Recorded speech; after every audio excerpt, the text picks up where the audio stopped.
Eu quero lhe perguntar agora também, pastor, assim, a gente vê inúmeros vídeos seus na internet dando entrevistas em programas de televisão.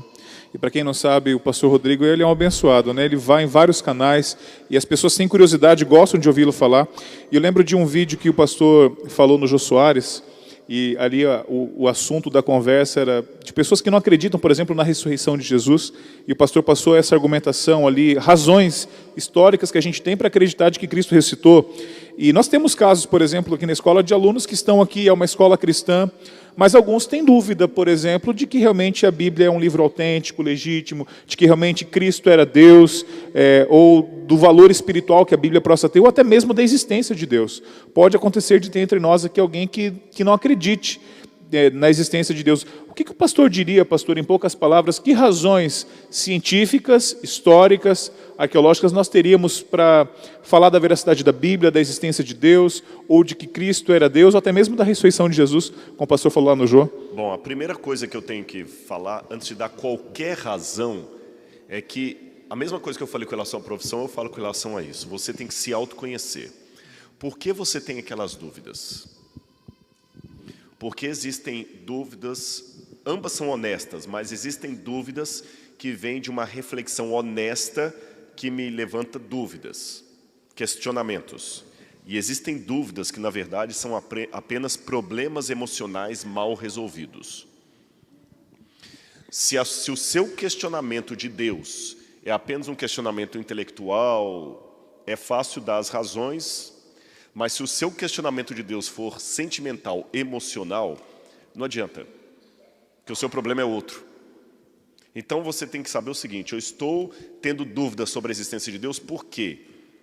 Não seria porque eu não aceito um Deus de amor que tirou meu pai num acidente de carro quando eu era pequeno e minha mãe agora me cria junto com o padrasto que me faz sofrer? Entende? Porque se for de natureza emocional, não adianta eu dar milhões de razões aqui que eu não vou te alcançar. Você precisa de terapia, não de respostas racionais.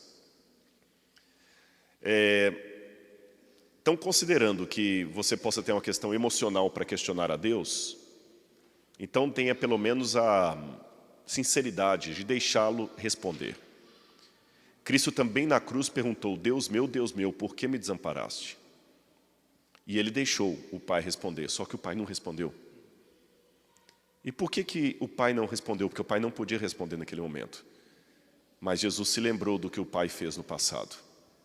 Ele se lembrou de como Deus livrou Israel do Egito, como Deus livrou Jesus da mão de Herodes quando ele era criança, como o pai mandou os anjos para cuidar dele depois da tentação no deserto.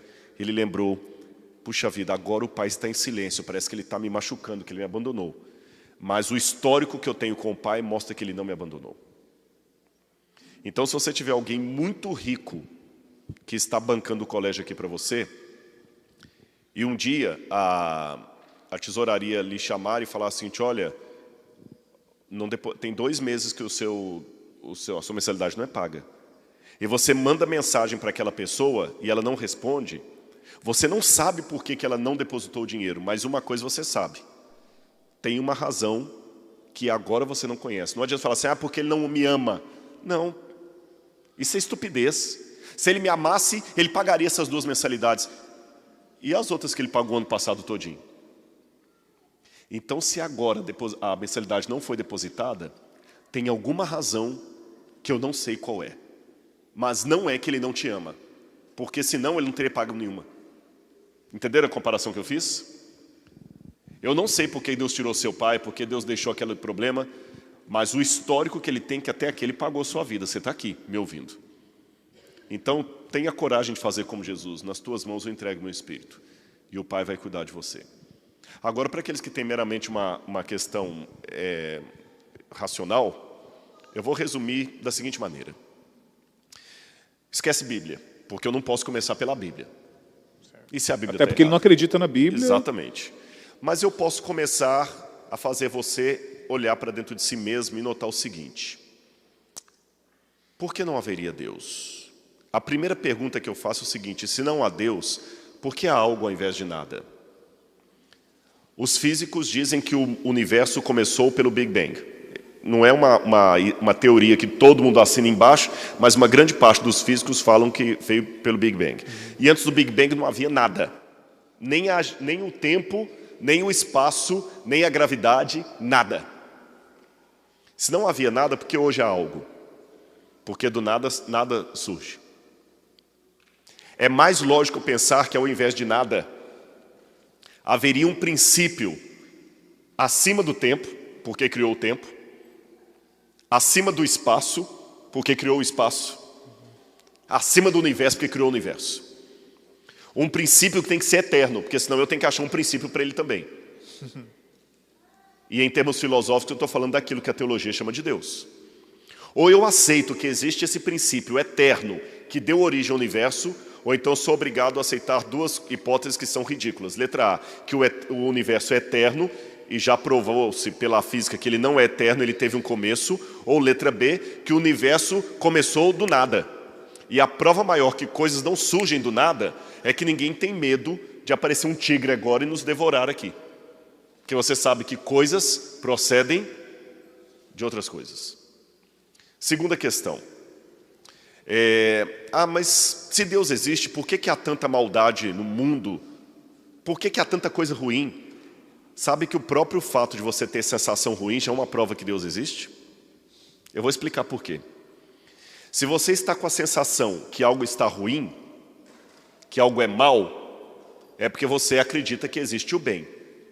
Concorda comigo? Sim ou não? Sim. Porque se não existe o bem, como é que você sabe que isso é mal? Para você falar isso aqui é mal, é porque tem um bem. Então existe bem e existe mal.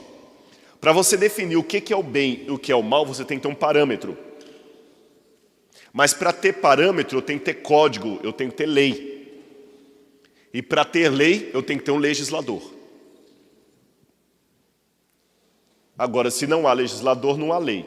Se não há lei, não há parâmetro. Se não há parâmetro, não há como reconhecer o bem e o mal. Se não há como reconhecer o bem e o mal, então nem existe bem e mal. Se não existe bem e mal, como é que você está falando que isso aí é mal? Então o próprio fato de um ateu saber que algo é mal, é porque existe o bem. E é esse bem que nós chamamos de Deus. E mesmo que você tenha nascido no Cazaquistão, no Japão, na China, na Índia, na Idade Média, na pré-história ou hoje, uma coisa é certa. Isso aqui qualquer ateu vai concordar comigo. Leucemia e criança não combinam numa mesma frase, ainda que a gramática o permita. De onde vem essa sensação que criança e leucemia na mesma frase não está legal? Então nós temos uma ideia de que alguma coisa desse mundo não está legal. Se você olhar os pombos-correio, você pode criar o pombo-correio da melhor maneira que você puder aqui. Mas a primeira oportunidade ele vai voar e voltar para a casa dele. Ele sabe que a casa não é aqui. Porque o pombo-correio nasce com um GPS, com um Waze na mente dele, que indica que aqui não é a casa dele, a árvore migratória. O pinguim, as tartaruguinhas do Projeto Tamar. Aqui tem Projeto Tamar em Santa Catarina. As tartaruguinhas, elas saem do ovo, já vão todas pequenininhas para a água, parece que elas já sabem o caminho, né? O caminho. Quem ensinou? Quem ensinou para a tartaruga o caminho do mar? Quem ensinou para os pinguins o caminho do Polo Norte quando ele migra de volta? Mas os biólogos não poderiam sugerir que era a questão instintiva que eles têm? Sim, mas o instintivo tem que ter alguém que programou ali. Por que está a questão? O instintivo indica um DNA. Até Einstein, na época de... esquece Einstein, vamos pegar Newton. Até a época de Newton, eu diria que o universo é apenas lei. Com Einstein, nós sabemos que o universo tem lei e tem energia. Mas com Watson e o DNA, eu descobri que o universo tem lei, tem energia e tem código, mensagem. E a lei básica da comunicação é que para haver código tem que ter quem recebe o código e quem cria o código. Seria a mesma coisa de eu falar que o iPhone tem um programa da Apple, mas não existe nenhum técnico que tenha bolado isso aqui. Não faz sentido. O iPhone ele pode até funcionar sozinho para algumas coisas. Alguém programou. Alguém programou. Não faz sentido. Então, realmente, pode estar no instinto dos animais, mas alguém tem que ter colocado a mensagem lá. Se você chegar lá na loja, pegar o seu iPhone, e ele não tiver um programa aqui dentro, ele vai ser um aparelho morto. Agora, para ter um programa aqui, um aplicativo, tem que ter alguém que montou aquele aplicativo. Então, as aves que têm instinto, tem que ter alguém que colocou o aplicativo ali dentro. Senão não faz sentido. Agora eu vou mais além. Assim como as aves, nós também temos o nosso instinto. Assim como as tartarugas. Por quê? A tartaruga já nasce sabendo que o lugar dela não é ali na areia, que é na água. E nós nascemos sabendo que sofrer é ruim. Nós nascemos sabendo que morte é ruim. Ninguém ensinou para você que morte é ruim. Não foi o padre, o pastor, nem seu pai, nem sua mãe. Você já nasce instintivamente querendo fugir da morte. Nós nascemos sabendo que esse mundo não pode ser desse jeito. Como as aves, nós temos um instinto que parece nos mostrar que existe uma realidade além dessa. Nem estou indo na Bíblia. É só olhar um instinto humano. Agora, o curioso é que se eu tenho o instinto, tem que ter algo para corresponder a esse instinto. Senão fica sem sentido, pastor. É como falar assim, a tartaruga sai procurando um mar que não existe. Vocês entenderam o ponto? A lei do instinto obriga que o objeto do instinto tem que existir. A lei do instinto obriga que o objeto do instinto tem que existir. A tartaruga sai procurando o mar, é porque o mar existe. Se o meu instinto está procurando um paraíso, uma vida eterna, ele tem que existir. Senão seria a mesma coisa de dizer que o meu organismo precisa de oxigênio, mas o oxigênio não existe. Eu preciso da ternura, mas a ternura não existe. Eu preciso do aconchego, mas o aconchego não existe. Tudo que o seu organismo pede e que existe fora dele está aí na natureza. E o seu organismo pede Deus. E o ateu insiste que Deus não existe. Dostoiévski, uma vez escreveu, um excelente escritor russo, escreveu Irmãos Karamazov, Crime e Castigo, vários livros, é um clássico da literatura russa. Dostoiévski falava que algumas pessoas têm medo de encontrar a Deus porque a fé é justamente isso. É lançar-se como um pássaro com as asas abertas no abismo e ver que embaixo de você não tem nada. Mas para isso você tem que enfrentar um mundo de não respostas. Porque imagine você como um pássaro voando. Não tem nenhum cabo de aço segurando você. Não tem teto. Você olha para baixo, só o abismo. Aí você tem medo. Aí sabe o que alguns pássaros preferem? A gaiola. Porque a gaiola é onde moram todas as certezas. Na gaiola você não precisa sair caçando o seu alimento. O dono vem e coloca o alpiste para você. Na gaiola você não precisa instintivamente procurar água. O dono vem e coloca água. Na gaiola você nem precisa de instinto. O alpiste está ali, a água está ali. E o mais longínquo do chão que você está é uma distância assim, entre o puleiro e o fundo da gaiola. E você olha lá para fora, o céu, e alguma coisa dentro da sua cabeça de pássaro diz assim, puxa, eu queria tanto voar, eu queria estar lá em cima, mas eu prefiro a gaiola, porque aqui é onde moram as certezas. Aqui eu sei que a comida é certa, o chão é firme, é tudo sólido, eu não tenho que enfrentar o abismo. E você fica como um pássaro triste, cantando dentro de uma gaiola. Porque te ensinaram que não existe esse negócio de voar. É invenção dos religiosos. Os pássaros têm que ficar dentro da gaiola. O ser humano tem que ficar dentro da gaiola. Eu prefiro o céu com as aves, a gaiola do ateísmo. Mas, pastor, me convenço então de que Deus existe, mas eu tenho muita dificuldade de acreditar de que a Bíblia é um livro confiável, porque quando a gente olha para ver como ela foi escrita, tanto tempo se passou, as traduções que foram acontecendo, a formação do cânon sagrado, e quem sabe, alguém pode ter esse questionamento, pastor, mas que razões eu tenho para acreditar de que Deus precisaria de um livro, e de que esse livro é confiável? Por exemplo, há pouco tempo atrás, o Papa fez uma declaração interessante. Ele sugere aos cristãos de que nós não podemos acreditar de que Deus formou o mundo num passe de mágica, que seria perigoso pensar assim. O pastor deve ter acompanhado essas declarações. E ele sugeriu, por exemplo, que nós também podemos harmonizar perfeitamente o relato do Gênesis com a teoria de Charles Darwin. Foi uma sugestão do líder cristão hoje, que melhor, digamos, que maior representa, o Papa Francisco. E a gente vê algumas tentativas de diminuir o texto sagrado, de diminuir o Gênesis, e isso alimenta muita gente que põe a Bíblia em descrédito. O que nós poderíamos falar, pastor, para alguém que tem dúvidas, até acredita em Deus, mas diz, não, a Bíblia não é bem assim. Eu sei que Deus existe, mas eu não consigo acreditar de que eu tenho que levar a Bíblia ao pé da letra. Bom, Em primeiro lugar, eu tenho que lembrar o que é verdade em relação a essa história estranha da Bíblia e o que é fake news. Porque tem muita fake news aí. Você entendeu? Nossa, eu já cansei. Porque tem manuscritos da Bíblia que o Vaticano esconde. E sempre tem negócio de fake news. Quando eu fazia teologia no IAN, nem todos os manuscritos do Mar Morto estavam disponíveis. E eu lembro que muita gente da teoria da conspiração dizia não, é que os manuscritos do Mar Morto foram escondidos pela Igreja Católica, porque tem verdades ali que vão acabar com o cristianismo e tudo mais, e tudo era tudo fake news. Tudo mentira. O curador dos manuscritos do Mar Morto é amigo pessoal meu, a doutora Adolfo Reutemann. Ele tem a chave onde guarda os manuscritos. Ele já veio ao NASP falar e vai voltar esse ano de novo. Todos os manuscritos do Mar Morto hoje estão disponibilizados na internet em alta resolução. A demora para publicar é porque tem uma questão de copyright, os manuscritos foram juntados e tudo e tal. Então tem muito fake news aí, vocês estão entendendo? Cuidado com os fake news. Muito fake news. Não, porque a Bíblia foi mudada. Isso é mentira, gente. Eu sou um acadêmico, eu tenho uma responsabilidade acadêmica antes de mais nada. Agora, segunda questão, e tem coisas que são ditas assim, revista super interessante, tudo e tal, mas não é material indexado. Segunda coisa que você tem que levar em consideração. A ciência diz que ciência não diz nada. Quem diz são homens e mulheres usando o método científico. Se eu falar assim, a teologia afirma que... A teologia não afirma nada, quem afirma são teólogos. Um órgão, para oficializar uma mensagem, ele tem que ter um quartel-general e alguém que possa falar em nome dele.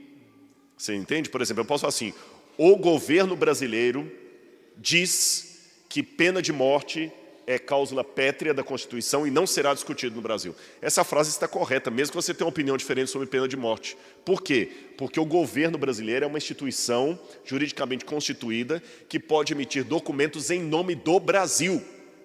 Mas a ciência não é uma pessoa juridicamente constituída que você pode emitir documentos em nome da ciência. Você tem pareceres. E às vezes os cientistas... Muda a opinião, são divergentes, né? Exatamente, sobre a Bíblia. Agora, veja bem, a Bíblia, também não vou varrer por baixo dos panos os problemas que a Bíblia tem. Ela tem problemas. Pequenas contradições. Jesus estava entrando na cidade quando ele curou o cego ou saindo dela. Os manuscritos da Bíblia, que nós não temos os originais, nós temos cópia de cópia de cópia. Aí, bingo, então você está admitindo. Esta, para mim, é a maior prova de que a Bíblia é o livro de Deus. Sabe por quê? Em primeiro lugar, se a Bíblia tivesse sido mudada pela Igreja Católica na Idade Média, como os ateus acusam, todas as doutrinas católicas estariam claramente expostas na Bíblia. Você não encontra na Bíblia nada mandando guardar o domingo. E qual que é o dia de guarda na Igreja Católica? Domingo. Se a Igreja Católica tivesse, como eu já li na revista super interessante, o Papa, e a mão do Papa mudou os manuscritos bíblicos para favorecer a Igreja, eu teria lá de todo tamanho guardar domingos e festas na Bíblia. Eu teria os 7 sacramentos descritos na Bíblia. Se a igreja tivesse mudado a Bíblia na Idade Média ao bel prazer, como muitos pensam, essas pequenas contradições da Bíblia teriam sido consertadas. Eu sou autor. Às vezes você está escrevendo, eu sou autor e sou orientador de trabalho, às vezes você está escrevendo um trabalho, antes de publicar, o editor fala assim, olha, você falou uma coisa aqui, mas aqui está contradizendo. Realmente, eu não fui muito bem na frase. Você altera, você muda. A Bíblia não foi mudada, então ela não foi editada. Ela está preservada como foi.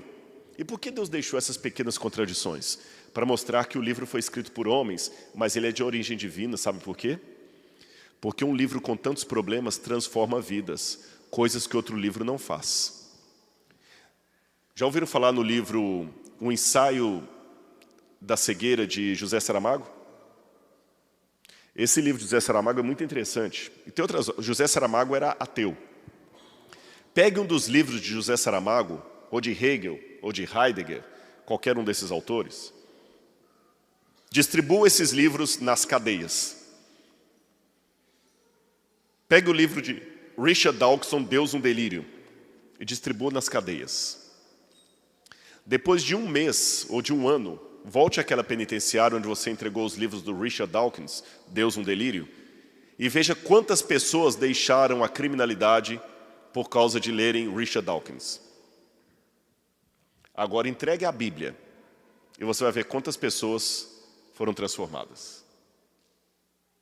Então a Bíblia, com todos os defeitos, só pode ser um livro de Deus, porque um livro com todos esses problemas e transformar vidas, coisa que Richard Dawkins e José Saramago não conseguem fazer, só pode ser um livro de origem divina. Então, desafio. Uma vez tinha um desafio entre um ateu e um cristão. O ateu falou, eu vou debater com você. O cristão falou, tudo bem, mas eu quero uma condição. Eu prego que Deus existe, que salva, você prega que Deus não existe e que religião é veneno. Eu vou levar na igreja, no auditório, 50 pessoas que eram drogados, viciados, depressivos, pessoas que foram transformadas para melhor pela pregação que eu faço. E você vai levar 50 ex-traficantes, 50 ex que também se transformaram pelo ateísmo que você prega. Não teve o debate. Uau. Então esse é o desafio. Tem muita gente dizendo lorota aí. O dia que Richard Dawkins encheu um auditório de ex-traficantes, ex-prostitutas, ex-estupradores, que se converteram, ex-assassinos, pela mensagem que ele prega, aí eu aceito debater. Enquanto isso eu digo, desculpa, eu prefiro ficar com Deus um delírio, porque esse Deus que ele chama de delírio transforma vidas. E uma vez tinha um ex-canibal chamado Catarragoso. Ele se tornou adventista e pastor adventista. E uma vez ele estava num lugar onde tinha um antropólogo criticando os missionários porque fazem um trabalho junto aos índios e mudam a cultura do índio, fazem o índio vestir roupa que ele não estava acostumado, a ler um tal de Bíblia, abandonar os deuses dele como sendo paganismo. E Catarragoso veio até ele e falou o seguinte, muito boa a sua palestra. Obrigado, obrigado. Ele não sabia quem era o Catarragoso. E o Catarragoso falou o seguinte, eu só falo assim que ainda bem que os missionários que foram à minha ilha, em Papua Nova Guiné, não escutaram a mensagem do Senhor. Porque se eles não tivessem transformado a minha cultura, eu estaria comendo o seu coração agora, como eu fiz na minha infância. Pastor, essa seria a minha última pergunta. Mas chegou agora aqui para mim uma mensagem de alguém aqui da plateia que me fez pensar, e eu vou fazer essa pergunta ainda. Pastor, seria muito esclarecedor para os nossos alunos se o pastor conseguisse tratar para a gente, eu sei que esse é um assunto muito amplo, sobre essa questão do determinismo. Quais são, pastor Rodrigo, os argumentos que nós temos de que a realidade é real e de que nós não somos simplesmente robôs programados pelo evento absoluto da vida, de que o que nós vivemos não é uma realidade virtual, uma Matrix. Uhum. Quando falou determinismo, eu pensei que ia na questão da predestinação lá, mas não é nesse sentido, não. É determinismo filosófico. Filosófico. Não é? Eu respondo ao determinismo filosófico com Descartes. Descartes viveu na época em que a filosofia estava dividida entre o idealismo e o materialismo. E os materialistas eram aqueles que duvidavam de tudo, até da razão. Até da razão. E a proposta do determinismo é isso. Como é que eu posso ter certeza que você está aqui, na minha frente, que vocês existem, que isso não é uma ilusão?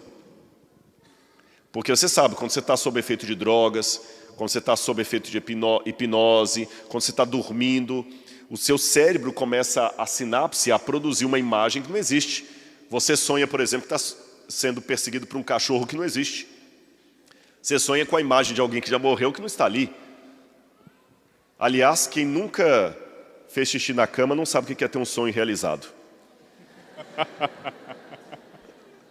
Vocês riram porque já aconteceu. Não, aqui no IES que não acontece essas coisas. Não acontece não, né? Então, o que ocorre? A questão do determinismo é isso. Como é que eu posso ter certeza que isso aqui está acontecendo? Então, Descartes fez o trabalho contrário. Descartes falou o seguinte, veja bem, ainda que isso aqui em volta seja uma ilusão, para a minha mente produzir essa ilusão, a minha mente tem que estar em algum lugar. Ainda que vocês não existam, eu tenho que existir. Porque senão não estaria projetando vocês. Aí ele falou uma frase em latim, cogito ergo sum, penso, logo existo. Eu posso duvidar de tudo, mas eu não posso duvidar da minha existência. Agora, se eu existo e sou limitado, então tem que ter algo ou alguém que projetou a minha existência. Se existe esse algo ou alguém, eu já não sou solitário no universo. Tem eu e mais um. Tem eu e mais um. E se tem eu e mais um, por que esse mais um criaria somente eu? E não os outros? Porque se só eu sou criado e o resto toda é ilusão, então eu sou muito poderoso. Mas se eu sou tão poderoso, então eu não posso ser determinado. Mas se eu sou limitado, então eu não sou determinado. Se eu não sou determinado, então é provável que vocês existam. Se é provável que vocês existam, então é provável que também Deus exista, porque criou vocês. Então é provável que a ilusão não seja verdadeira, que vocês de fato sejam reais. Uau! Isso aqui foi Descartes, eu tentei facilitar. Descartes trabalha com o método da desconstrução do pensamento. Ele desmonta para depois montar de novo. Fantástico. Gente, vamos ver quem que é esse homem de mente brilhante que temos a alegria de receber aqui. Pastor, agora eu bato e volta para encerrar, tá? Tá bom. Para o pastor poder falar sozinho, depois eu vou embora. Eu vou falar uma palavra e o pastor responde com uma palavra o que isso representa para você, tá? Um hobby. Cuidar de cachorro. Não dá para usar uma palavra. Tá bom, beleza. Cachorro. Cuidar de cachorro. Cachorro. Um hobby cachorro. Música. Agora tem que ser religiosa? Pentatonix. Pentatonix. Uau. Tem uma música deles que eu não gosto não, que é muito... Mas tem umas músicas que eles cantam muito bonito. Livro. Por que você... Oh!